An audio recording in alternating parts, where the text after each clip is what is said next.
Bonjour, j'ai le plaisir d'être avec le docteur Jean-Jacques Charbonnier qui vient de publier Les pouvoirs cachés de l'invisible, un nouveau livre passionnant et fascinant du docteur Charbonnier. On a tellement de plaisir à vous retrouver. Vous avez publié notamment l'au-delà en question, la mort expliquée aux enfants mais aussi aux adultes, la conscience intuitive, extraneuro, enfin plein sur la mort parce que c'est votre métier.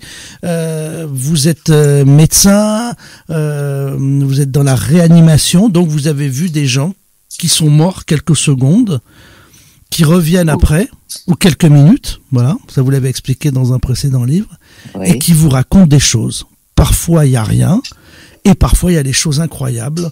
On le sait, ça, il y a eu plein de livres d'explications qui ont été faites depuis très longtemps de ces gens qui sont morts quelques minutes et qui disent que ils ont l'impression de se soulever comme une caméra, ils voient leur corps, ils peuvent se déplacer, ils entendent les conversations, alors que ces gens étaient morts. Parfois sortent des phrases de proches qui sont dans la salle d'attente. Et voilà, c'est un peu tout le fruit de tous ces travaux. D'ailleurs, oui. Vous n'avez pas été le seul à le faire, hein, docteur Charbonnier. Non, heureusement. Heureusement. Enfin, moi, j'ai exercé mon métier d'anesthésiste réanimateur pendant 35 ans. Et avec beaucoup de passion, comme tout ce que je fais dans la vie, c'est à fond. Donc j'étais avec des responsabilités quand même intéressantes, puisque j'étais président de CME, président de conférence médicale d'établissement, c'est-à-dire que mes collègues chirurgiens, cardiologues, enfin tous les spécialistes qui travaillaient avec moi dans la clinique m'avaient désigné pour les représenter. C'est ça le président de conférence. Et je suis aussi à l'origine du SAMU de mon département. Donc le SAMU 09, avec un collègue anesthésiste, on a fondé cette structure dans ce département où il n'y avait aucune structure d'urgence à l'époque. Tout ça pour vous dire que j'étais vraiment très bien impliqué dans mon métier d'anesthésiste réanimateur, que j'avais choisi précisément pour ça, pour étudier ces expériences, parce que je pensais que c'était le meilleur poste pour recueillir ces témoignages de personnes qui, au cours d'arrêt cardiaque, avaient connu ce que vous venez de décrire. Et finalement, j'ai été assez déçu parce que c'est pas tellement dans ce cadre-là qu'ils m'ont recueilli leurs témoignages, enfin que j'ai pu recueillir leurs témoignages, parce que ils se confient pas volontiers à un médecin. Et ils se confient d'ailleurs très rarement à l'issue de leur expérience. Et je l'ai su ça que bien des années après avoir étudié tout ça. Parce que c'est assez intime comme expérience. Et puis après, on va se faire passer pour un fou. On va dire qu'on est fou. Et voilà. Et puis en plus, un médecin qui risque de psychiatriser le discours. Donc c'est surtout pas dans ce cadre-là que j'ai pu recueillir des témoignages. C'est ensuite quand j'ai commencé à écrire des livres. J'ai commencé en 2001 à écrire un roman qui s'appelle Coma dépassé, qui était en fait en situation un expérienceur. Ceux qui vivent ces expériences, on les appelle comme ça, qui vivait une expérience, puis qui à travers ce roman, j'ai fait quelques salons de livres, quelques émissions aussi, puisqu'à l'époque on m'invitait volontiers. Et c'est dans ce cadre-là que les gens se confient à moi. Ils ont vu un médecin qui, pour une fois, s'interroge. Enfin, s'interrogeait sur l'expérience, et ils m'ont confié dans ce cadre-là leurs premières expériences. Donc c'est plutôt dans ce cadre-là. À ces témoignages de pilotes de ligne, de commandants de bord qui n'osent pas le dire et qui parfois disent qu'ils ont vu des objets volants non identifiés, mais lorsqu'ils sont à la retraite. Parce que sinon... Oui, c'est ça. On va se faire... Alors, votre dernier livre parle des pouvoirs cachés de l'invisible. C'est important de commencer d'abord par préciser que l'invisible, par définition, est invisible. Et on ne sait pas combien d'invisibles il y a. Ce que je veux dire par là, c'est que, par exemple, nous, dans notre corps, ce que l'on ressent, on peut voir, on peut entendre, on peut sentir, on peut toucher. Voilà, on a déjà 4-5 choses qui sont très concrètes. Dans notre déplacement, on voit le déplacement, on peut mesurer le temps, on peut mesurer le déplacement sur des lignes, c'est-à-dire d'un point à un point bas, tout ça, on le sait, mais il y a peut-être d'autres choses que l'on ne sait pas, et on ne sait pas combien de choses on ne sait pas. Oui, on est tellement ignorant. Oui, tout à fait. On est tellement ignorant en médecine, et c'est pour ça qu'on n'a pas de quoi faire les malins, qu'on ne sait même pas comment notre propre cerveau fonctionne. On ne sait pas comment les maladies arrivent. On ne sait pas comment parfois elles disparaissent de façon dite miraculeuse. Donc je veux dire, on a tout à découvrir. En médecine, on sait presque rien. Et je pense que l'humanité, de façon générale, manque d'humilité par rapport à ce qu'elle sait et ce qu'elle doit savoir ou ce qu'elle devrait savoir. On ne sait même pas voyager. Tant qu'on ne saura pas dépasser 300 000 km par seconde, on ne saura jamais aller explorer des galaxies qui sont à des années-lumière.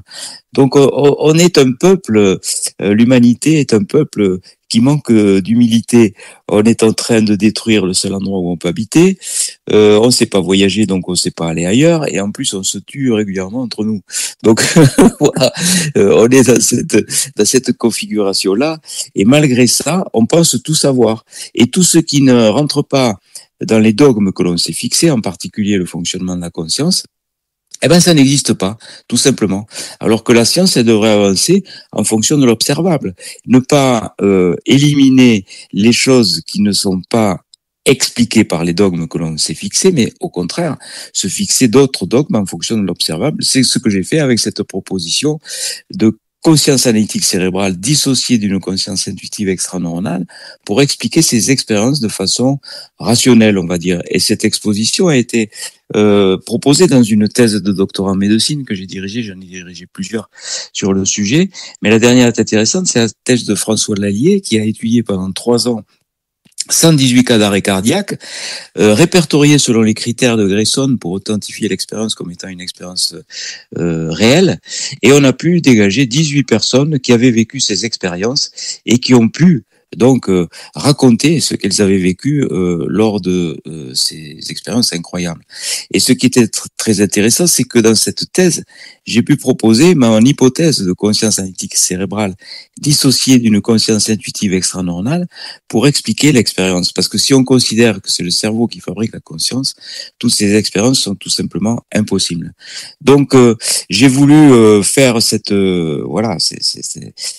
cette thèse avec cet étudiant qui s'appelle François Lallier. Sa thèse a été bien récompensée puisque mention très honorable et félicitations du jury avec un abstract en anglais pour une diffusion internationale.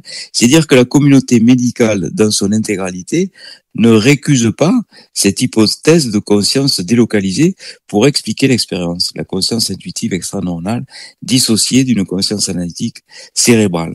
Vous semblez... partant de là, oui. Pardon, docteur Charbonnier, je voulais pas vous interrompre, mais ce que je voulais vous dire, c'est que vous semblez dire que parfois la science a du retard, elle rejette cela, et là, c'est sur point, peut-être je suis pas d'accord avec vous, parce que je pense que la science, c'est vraiment beaucoup de choses. Mais simplement, il y a une science des riches et une science des pauvres, une science des ploucs, une science de ceux qui savent, pardonnez-moi. De la même manière que vous avez les grands, je me souviens, un PDG d'une grande chaîne de télévision qui mettait des émissions de télé-réalité pour les jeunes en disant que tous les jeunes doivent voir ça et que c'est fantastique, mais en réalité il interdisait à ses propres gosses de regarder ses propres émissions sur sa chaîne.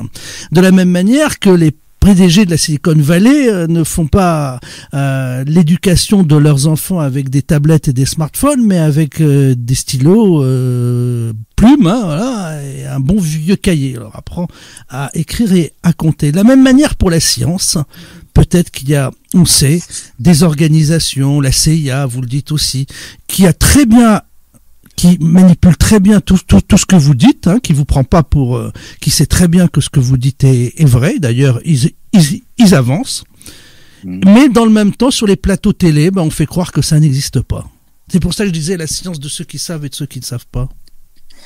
Oui, vous avez raison de souligner ça. C'est-à-dire que il y a quand même une omerta sur ces sujets parce que ça bouleverse tellement de choses dans nos fonctionnements sociétaux que c'est normal que n'essaye de cacher les choses. Parce que, imaginons un instant que toutes les personnes qui nous écoutent soient persuadées que la conscience est en dehors du cerveau, ça va changer bien des choses. Et savoir qu'on est immortel aussi. Parce que ce qui arrange bien nos sociétés consuméristes, c'est de dire que nous ne sommes que de la matière, que nous ne sommes représentés que de la matière, que l'objectif d'une vie, c'est collectionner de la matière, et que voilà, au moment de la mort, à ce moment-là, ça devient un drame puisque c'est la disparition de la matière, et de ce même coup, la vie devient absurde puisqu'elle consisterait à collectionner de la matière. Et on dit aux gens, faut profiter de la vie parce qu'elle est trop courte. Donc oui. sors ta carte bleue, fais des voyages, fais ceci, fais des restos. Et voilà. Et voilà. Parce que si on écoute le discours des expérienceurs, l'être de lumière de l'autre côté, il vous dit pas combien tu as sur ton compte en banque, quelle est la superficie de ta maison ou combien de personnes tu diriges dans ta vie. Il vous dit qu'as-tu fait de ta vie, comment as-tu aimé et aider les autres. Donc les objectifs de vie sont bouleversés et c'est pour ça que d'après l'étude de Phyllis Atwater, 70% de divorces dans les 10 ans qui suivent l'expérience, tellement, alors que c'est normalement entre 30 et 40, donc le double, tellement les objectifs de vie, enfin les personnalités de celles et ceux qui vivent ces expériences a changé. Donc si on était dans une société où les gens n'auraient plus envie de bosser pour collectionner de la matière, voilà, ça arrange. C'est pour ça que toutes ces expériences sont cachées et ne sont pas trop répertoriées par les médias mainstream parce que effectivement c'est le fonctionnement même de nos sociétés occidentales qui est basé sur le matérialisme et le consumérisme qui en trouverait un mal. Et c'est pour ça que moi j'ai autant de mal de communiquer sur ces sujets parce que là on est devant une évidence. Je veux dire maintenant on a les preuves concrètes que l'expérience n'est pas une hallucination. Parce que il y a deux façons de voir les choses. Soit on considère que l'expérience est une hallucination. Donc c'est un cinglé qui parle, hein? Pas tout à fait. Ils disent ce sont des dysfonctionnements cérébraux. Donc c'est un manque d'oxygène qui a donné ces informations. Et c'est pas tellement dire que les gens sont cinglés qui ont vécu ça, mais ils ont trouvé ce subterfuge pour dire voilà, il y a une hallucination produite par un cerveau agonique qui produit ces expériences. Voilà, ça c'est la pensée dominante actuellement malheureusement dans le monde médical. Soit on considère et on devient dissident comme je l'ai fait que l'expérience est réelle. Et pourquoi j'ai considéré que l'expérience était réelle? Parce que j'ai pu vérifier que les perceptions des personnes au moment de l'expérience étaient bien exactes. Et là, on peut plus s'échapper. Quand une personne en arrêt cardiaque, c'est-à-dire lorsque le cerveau s'arrête de fonctionner, puisqu'on sait maintenant depuis les travaux de De Vries et Becker qui ont été publiés en mars 2001 que dans les 15 secondes qui suivent l'arrêt cardiaque, on a déjà une mort clinique attestée par un électroencéphalogramme plat. Donc là, on est obligé de dire que 15 secondes, c'est extrêmement court, hein. Même dans les conditions optimales de surveillance des activités cardiaques, quand vous êtes en réanimation ou en soins intensifs, le temps que l'infirmière se rende compte que le cœur de son patient s'est arrêté, qu'elle se précipite au chevet du patient pour prodiguer les premiers soins, massage cardiaque, etc., pour faire repartir un cœur, les 15 secondes sont passées. Et que dire des arrêts cardiaques qui sont récupérés sur la voie publique ou à domicile par les services d'urgence, ça, ce sont plus des secondes, ce sont des minutes. Donc, on sait que le cerveau ne fonctionne plus. Et qu'il y a des personnes qui sont capables de décrire des scènes qui se trouvent à proximité de leur corps physique, c'est-à-dire les manœuvres de réanimation, ou même quelquefois, et ça c'est beaucoup plus étonnant, des scènes qui se trouvent à distance et voire à très grande distance de leur corps physique au moment même où leur cerveau ne fonctionne plus, et les exemples sont légion, on peut plus se cacher là-dessus, on est obligé de changer de paradigme par rapport au fonctionnement de la conscience. Si on considère que c'est le cerveau qui fabrique la conscience, toutes ces expériences sont tout simplement impossibles. Donc là, il faut pas être plus têtu que les faits. Il faut se dire, on s'est peut-être trompé sur le fonctionnement de la conscience. Peut-être qu'il y a une conscience délocalisée, une expansion de conscience qui existe dès que notre cerveau, ce filtre réducteur d'informations, cesse son activité ou le ralentit. Et c'est pour cela que j'ai voulu faire ces ateliers d'hypnose où on ralentit l'activité de fonctionnement cérébral pour avoir cette expansion de conscience. Un sens délocalisé, une conscience délocalisée. Je vais parler sous votre contrôle pour voir si pour les auditeurs, si vous allez me dire si j'ai bien compris. Imaginons que oui, on va prendre l'écoute est un sens que nous n'avons pas, voilà, qui n'existe pas chez nous, que nous soyons tous sourds, voilà, on ne sait pas ce que ça existe. Certaines personnes donc il y a que l'écriture ou le langage des signes pour communiquer entre les humains. Certains humains disent il y a un sens que l'on n'a pas, mais c'est quelque chose qui se déplace, sont des ondes, et c'est quelque chose, c'est un peu sonore, mais vous savez pas ce que ça veut dire, que sonore, c'est difficile à expliquer. Puis il y a certaines personnes qui l'ont, voilà, et certaines personnes au moment où ils ont cela, donc ce sens qui apparaît au moment de leur mort, peuvent entendre des cris, des choses à 1 kilomètre, 2 kilomètres. Donc ce que je veux dire par là, c'est que c'est un sens que l'on ignore, avec une profondeur de champ sur des kilomètres, comme on peut entendre une sirène à 10 kilomètres ou à 15 kilomètres, de la même manière qu'on peut se délocaliser. Ai-je bien compris, finalement, en prenant cet exemple, faisant ce parallèle? Oui, c'est un bon exemple. Oui, c'est un bon exemple. De la même façon, il y a aussi les gens qui sont aveugles de naissance et qui ont eu des visualisations de détails qu'ils ne pouvaient pas donner autrement que par la vue. Mais c'est pas la vue, c'est autre chose. C'est beaucoup plus puissant que la vue. Et c'est là où on a du mal à comprendre. Quand ils disent qu'ils voient à 360 degrés, que leur vision peut traverser la matière, on voit bien que c'est pas l'impression rétinienne avec le nerf optique sur le lobe occipital qui est l'air de la vue. C'est autre chose. C'est dissocié totalement de la matière, mais c'est beaucoup plus puissant que nos 5 sens. Nous, avec nos 5 sens, on a cette restriction sensorielle et on pense que tout ce qui n'est pas sensoriel ne peut pas être perçu. Or, le monde invisible peut être perçu avec autre chose que nos 5 sens. Et ça, c'est totalement nouveau. Et dans l'histoire de l'humanité, on n'a jamais pu accepter cela. Parce que jusqu'à présent, il n'y avait pas les progrès de la réanimation ont fait que il y a des gens qui ont fait des incursions dans l'au-delà et qui sont revenus. Et il y en aura de plus en plus parce qu'il y a des défibrillateurs automatiques maintenant qui sont un petit peu partout. Donc on aura de plus en plus de récits. Les récits vont se démarginaliser parce qu'il y en aura de plus en plus. Les gens vont enfin oser parler. Et je vois, moi, l'évolution depuis 30 ans que je m'intéresse au sujet. Il y a 30 ans, c'était vraiment des cinglés, quoi, comme vous dites, les gens qui vivaient ça. Alors que maintenant, on commence, même dans le milieu médical, on commence à dire, on accepte l'expérience, mais on essaye de l'expliquer avec de mauvaises explications, avec des explications matérielles, en disant c'est un cerveau agonique qui manque d'oxygène. Voilà. Alors, ce qui est intéressant, c'est que quand la CIA, quand d'autres, en fait, il y a ce nom de code, hein, c'est Stargate, voilà, du nom du film et du feuilleton, finalement, la porte des étoiles, ce qui reflète très bien en réalité voilà, ce que c'est. Et que pour atteindre cette porte des étoiles, il me semble, docteur Charbonnier, que l'une des clés pour ouvrir cette serrure se fait par les ondes sonores, des fréquences. Oui. Là, ça c'est aussi intéressant, c'est-à-dire que quand on ferme les yeux, on entend des fréquences sur l'oreille droite, l'oreille gauche, et c'est ce calibrage de fréquences qu'il faut réellement découvrir, mais que vous avez déjà, que la CIA a déjà découvert, notamment, qui permet de faire ces voyages. Oui, alors il y a tout un travail aussi avec le son. Et dans mes ateliers d'hypnose, il y a quelqu'un qui travaille avec moi qui s'appelle Étienne Dupont, qui est un passionné de son. Et pour faire ses expansions de conscience, il se sert aussi des sons binauraux, de la cohérence cardiaque, enfin du son stéréo, qui est avec le son qui passe d'un côté du cerveau à l'autre, pour simuler tout ça, pour ralentir l'activité électrique corticale cérébrale qui est à peu près à 21 Hz là au moment où on se parle, si on nous fait à tous les deux, et j'espère à vos auditeurs qui se seront pas endormis, un électroencéphalogramme, ils seront tous et nous avec aux alentours de 21 Hz.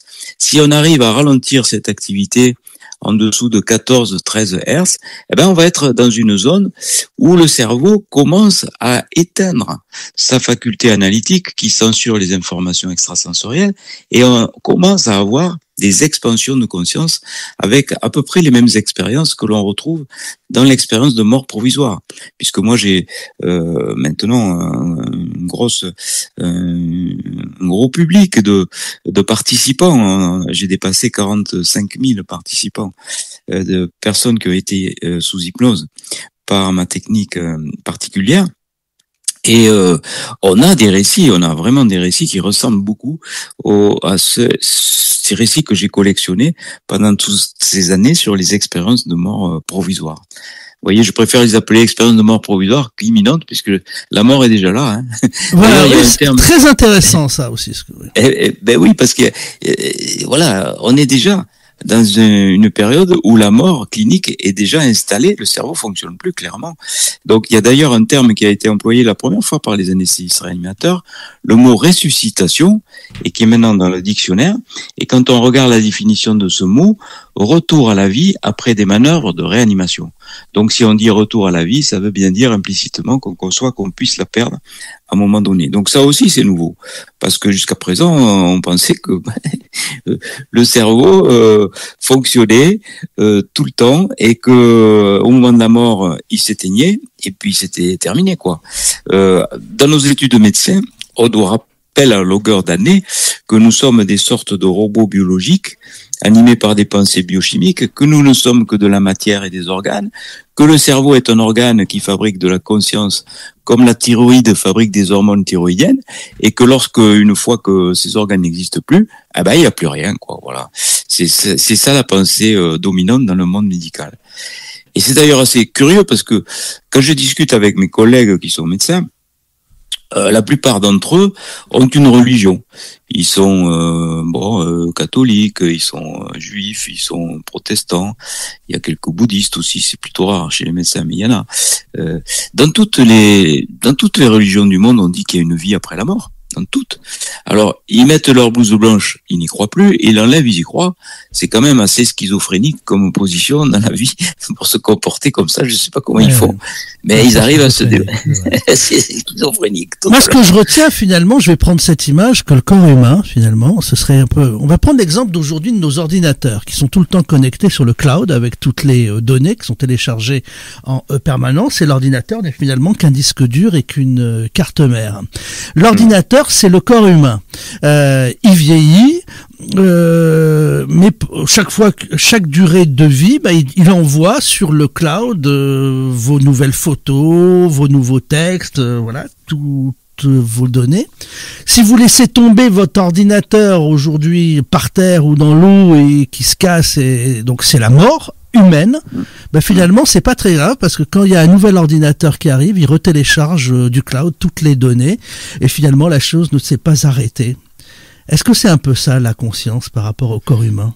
Oui, c'est une bonne métaphore et ça permet de comprendre aussi pourquoi, et d'ailleurs quand j'étais référent en réanimation, puisque maintenant j'ai cessé l'activité médicale pour me consacrer à l'hypnose, mais à l'époque j'étais le médecin référent du service de réanimation et je disais toujours à mes infirmières, faites attention, les comateux vous entendent, même si vous avez l'impression, ils connaissaient ma position sur le cerveau et la conscience, même si vous avez l'impression que la personne ne reçoit pas les informations, sa conscience peut le faire. C'est un petit peu comme avec votre métaphore qu'on peut reprendre les Alzheimer aussi. J'avais fait des expériences avec des médiums que j'avais fait venir en réanimation et dans les blocs opératoires pour savoir ce qu'elles ressentaient, et on a obtenu des résultats très intéressants puisque les médiums étaient en mesure de dire des informations inconnues qui pouvaient être validées après par la personne anesthésiée, c'est-à-dire que la personne qui est anesthésiée délivre des informations, la médium les connecte. Pour être précis, plutôt que de faire des théories, je vais vous raconter un exemple. Il y avait une jeune femme que j'avais endormie, la médium est dans le bloc opératoire, et la médium dit à haute voix, cette dame se fait du souci parce que elle a son fils qui est pas bien et elle a peur de pas se réveiller. Et là, le chirurgien, puisqu'elle a parlé en même temps que l'opération était décrite avec un chirurgien ouvert, évidemment, à mes expériences, le chirurgien manque de tomber le bistouri dans le champ opératoire parce qu'il dit, tellement il est surpris, il dit, mais madame, comment vous savez ça? on a effectivement 3 fois, à 3 reprises, reporté son intervention parce qu'elle a un fils handicapé. Et elle voulait pas se faire endormir pour ça. Et cette dame, on a pu aller la voir au réveil pour savoir si elle avait eu un souvenir d'avoir délivré des informations au médium. Et la dame en question nous dit, mais non, moi, absolument pas. Pour moi, l'anesthésie, c'était le trou noir. Donc, on a l'impression qu'il se passe rien pendant les anesthésies, pendant les comas, mais il se passe des choses. Et on avait fait aussi des expériences dans les comateux très intéressantes, puisque la médium a pu revoir le passé de la personne concernée, la personne qui était à côté de son lit, enfin l'entité, et racontant à la personne qu'elle était très mécontente d'être dans cet état-là et qu'elle comprenait pas ce qui s'était passé avec un langage très rustique, et ça correspondait tout à fait à la personne qui était endormie. Il voulait fumer sa clope, boire son verre de vin, enfin. Il disait ça à la médium, et en fait, oui, c'était une personne qui avait eu un anévrisme aortique. On l'avait pris en urgence, et c'était vraiment très difficile parce qu'il avait beaucoup saigné, donc il s'était retrouvé en fin d'anesthésie en coma. Et même, on s'était posé la question de savoir s'il fallait poursuivre une réanimation qui était devenue désespérée.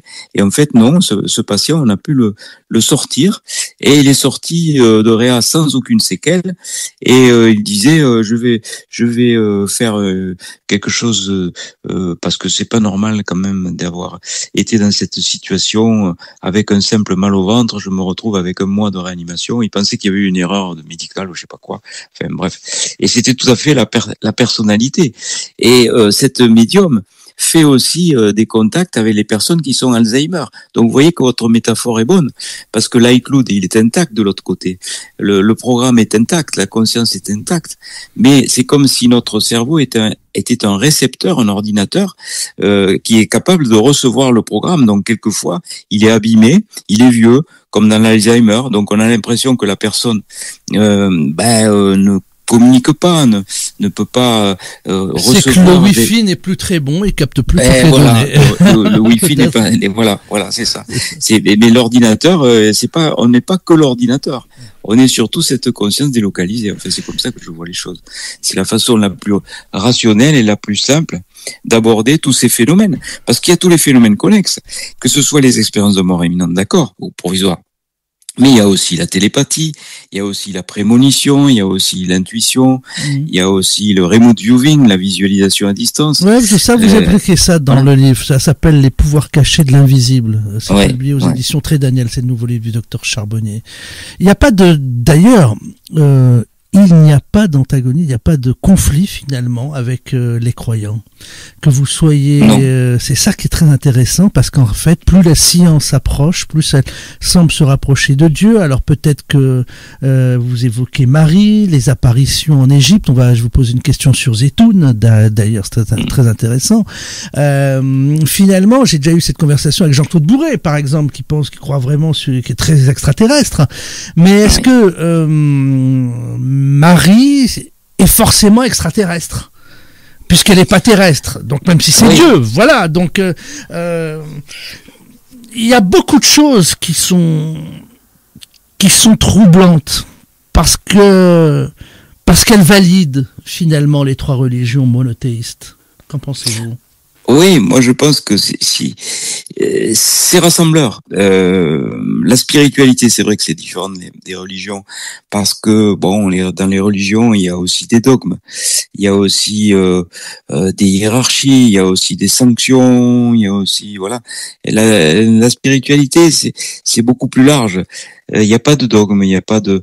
C'est se sentir connecté à l'amour universel, se sentir connecté aux forces telluriques, cosmiques, se sentir appartenir à un grand tout et être relié par l'amour inconditionnel. En gros, c'est ça. Et on retrouve ça dans toutes les religions. Donc c'est rassembleur.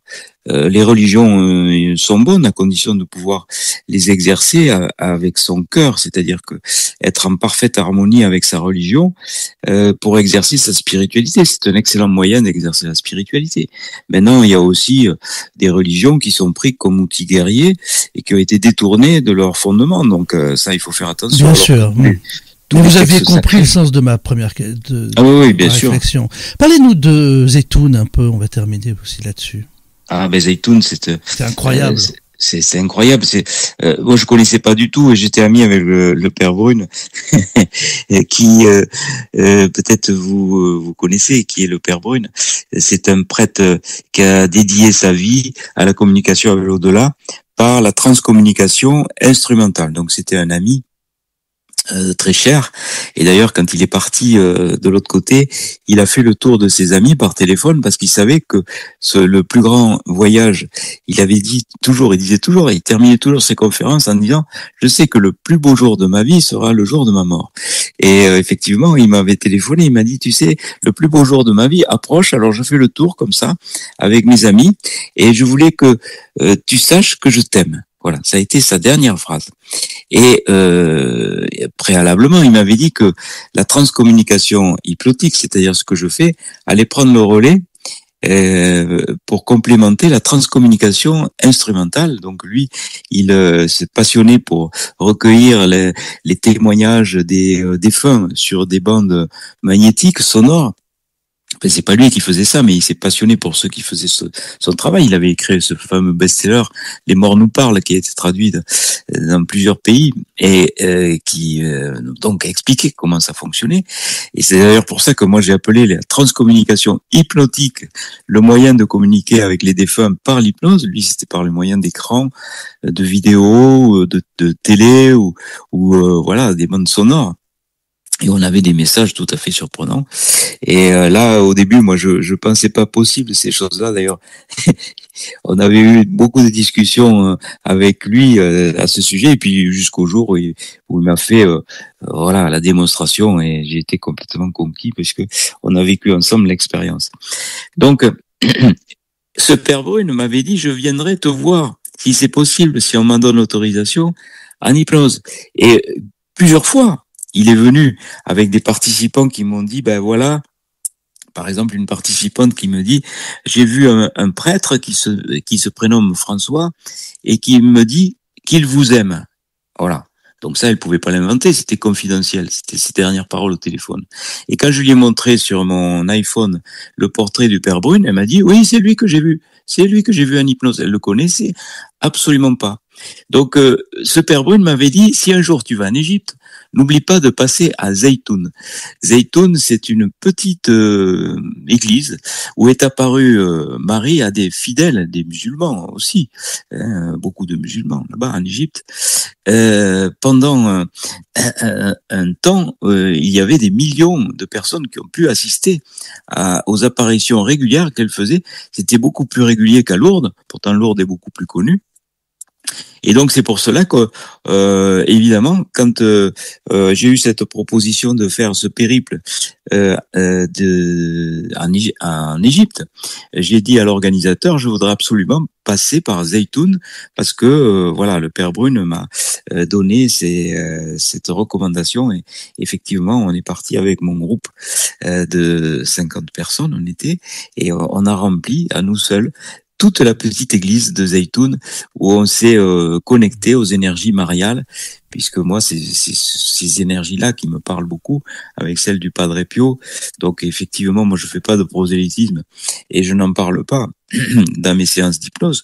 Je fais simplement une prière à voix basse pour demander leur protection, mais je n'en parle pas voilà de façon ostensible pour influencer qui que ce soit, parce qu'on peut avoir n'importe qui vient dans mes séances. Quand vous dites les énergies mariales, docteur Charbonnier, c'est les énergies de la Vierge Marie. Oui, bien sûr. Il faut le préciser. Oui, vous avez raison. Oui. Alors, de le dire. Dernière question. Dans beaucoup de religions, il est interdit, par exemple, d'aller voir des voyants, de se connecter avec l'invisible.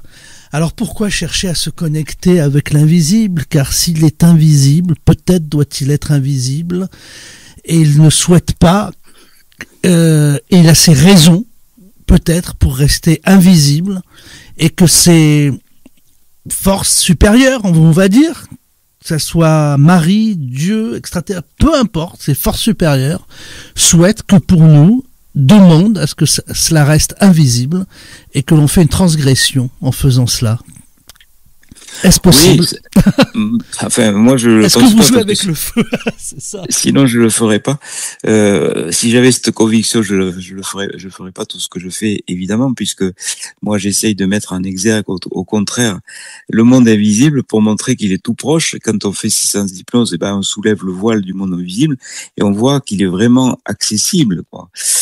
Que on a toutes ces preuves maintenant. C'est dans ce livre, puisque vous l'avez lu, vous savez qu'il y a tout un tas de preuves que je donne dans ce livre de la.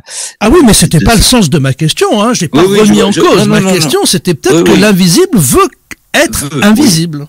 Ouais. Et ça, c'est ce que beaucoup de monde croient. Moi, je pense que c'est du domaine de la croyance, parce que même François Brune nous disait qu'au Vatican, il y avait des cellules qui étaient donc en recherche sur la transcommunication instrumentale et qui faisaient des recherches de contact. Et ensuite, il est dit aussi dans les textes sacrés que si alors je sais plus quel passage de ce texte en parle. En gros, c'est de dire que si on fait des recherches dans un but scientifique, dans un but honnête et sincère, le contact avec le monde invisible n'est pas interdit. Évidemment. Ça veut dire que ma question serait peut-être aussi stupide que si je disais si l'écriture n'existe pas, vous êtes en train d'inventer l'écriture. Peut-être que si on n'est pas né en sachant écrire, c'est que Dieu voulait pas qu'on sache écrire. Voilà, ça peut être aussi stupide que ça, alors. Oui, c'est cette espèce de fatalisme. Vous trouvez toujours la bonne métaphore, mais c'est vrai, c'est excellent ce que vous dites. Voilà, Dieu, voilà, c'est un. De la même façon, moi, je rentre un petit peu en conflit avec certaines personnes parce qu'ils pensent que voilà, parce que c'est un don de Dieu, la médiumnité ne devrait pas être tarifée. Les magnétiseurs devraient faire ça gratuitement, etc. Je pense que si tout est un don de Dieu, est-ce que apprendre à faire son métier de médecin, c'est pas un don de Dieu? Est-ce que jouer au football, c'est pas un don de Dieu? Tout est un don de Dieu. Tout est offert par Dieu. Et Dieu qui offre une belle voix à un chanteur, il fait payer les places dans ses concerts. Bien sûr. Ou celui qui s'est tapé dans un ballon, les footballeurs aussi, ils sont doués. Mais c'est Dieu qui leur a donné ça. Mais ils font quand même, ils font pas ça gratuitement, vous le savez. Et ils sont même grassement payés. Mais si un médium ne doit utiliser, enfin, moi je le vois. Par exemple, il y a une dame en hypnose, elle a eu une révélation. Elle a eu ses mains qui s'étaient mises à chauffer. Moi, je lui avais dit, si vous avez eu ça, ça veut sûrement dire que vous avez de l'énergie dans les mains. Et cette dame qui était infirmière libérale, on l'a revue pour une autre séance plusieurs années après, elle nous a dit que cette seule petite information avait changé sa vie. Elle avait tellement de gens à s'occuper, elle s'était aperçue qu'elle pouvait soigner avec ses mains, qu'elle a dû changer son métier, mais elle en a fait son métier. Il faut bien vivre, il faut bien se nourrir, Elle était infirmière libérale, elle est devenue magnétiseuse guérisseuse, et comme elle avait énormément de monde, elle a été obligée de tarifer ses prestations, parce que elle a été obligée d'abandonner son métier pour se consacrer à ça. Ou sinon, ça veut dire que il faut pas consacrer son métier à ça, et ça veut dire qu'il faut faire un autre métier en parallèle. Ça, c'est pas logique. Moi, je trouve que les gens qui ont cette possibilité et qui veulent en faire leur métier, qui veulent donner leur don aux autres, la meilleure façon de les faire profiter de ce don, c'est de pouvoir l'exercer à plein temps. Et pour l'exercer à plein temps, il faut en faire son métier, obligatoirement. Bien sûr. Donc, ça ne semble pas... On est d'accord, oui. Ouais. Jean-Jacques Charbonnier, merci docteur nous avoir parlé de votre nouveau livre qui est publié aux éditions Guitry Daniel, qui s'appelle Les pouvoirs cachés de l'invisible. Merci beaucoup, parce que c'était vraiment passionnante. Voilà, c'était plus qu'une interview, c'était une conversation et j'ai pas vu passer le temps parce que alors donc si j'ai pas vu passer le temps moi, je pense que quel compliment alors. Merci docteur Charbonnier aussi. Le docteur Charbonnier était mon invité pour son livre Les pouvoirs cachés de l'invisible.